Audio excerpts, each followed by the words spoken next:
રાજકોટ મહાનગરપાલિકાની સ્ટેન્ડિંગ કમિટીની બેઠકમાં શહેર વિકાસને લઈને અનેક મહત્વના નિર્ણયો લેવામાં આવ્યા છે। બેઠકમાં સાંઈબાબા સર્કલથી કોઠારિયા રોડ સુધી 80 ફૂટનો નવો સીસી રોડ બનાવવા માટે અંદાજે 11 કરોડ રૂપિયાની દરખાસ્તને મંજૂરી આપવામાં આવી છે। મુખ્યમંત્રીની ટકોર બાદ આ પ્રોજેક્ટને લીલી ઝંડી મળી હોવાનું જાણવા મળ્યું છે।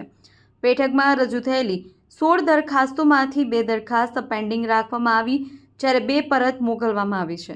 ઉપરાંત સોલિડ વેસ્ટ અને સ્વચ્છતા સર્વે માટેની રૂપિયા 1.10 કરોડની દરખાસ્ત પણ હાલ પેન્ડિંગ રાખવામાં આવી છે।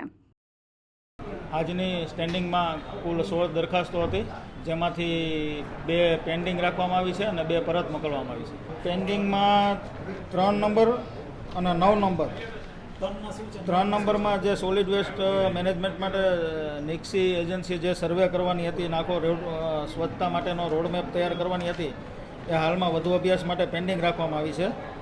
અને 9 નંબરમાં જે આપણે સ્ટેચ્યુટરી ઓડિટરની નિમણૂક કરવાની હતી, તે પણ પેન્ડિંગ રાખવામાં આવી છે। મંજૂર કરવામાં આવી એ મહત્ત્વની વોર્ડ નંબર 18માં સાંઈબાબા સર્કલથી જે કોઠારિયા રોડ ઉપર મેઇન રોડ ઉપર જવાનો રસ્તો 80 ફૂટનો રોડ છે, જે એ માનનીય મુખ્યમંત્રીશ્રીએ હમણાં જ જાહેરાત કરી કે આગામી દિવસોમાં બધા રસ્તાઓ સીસી રોડના બનાવશું, તો સાંઈબાબા સર્કલથી કોઠારિયા મેઇન રોડ સુધીનો 80 ફૂટનો રોડ સીસી રોડ કરવા જઈ રહ્યા છે, તે મંજૂર કરીએ છીએ। કોન્ટ્રાક્ટ તુલસી કન્સ્ટ્રક્શન છે અને અંદાજિત 11 કરોડના ખર્ચે આ રોડ બનશે।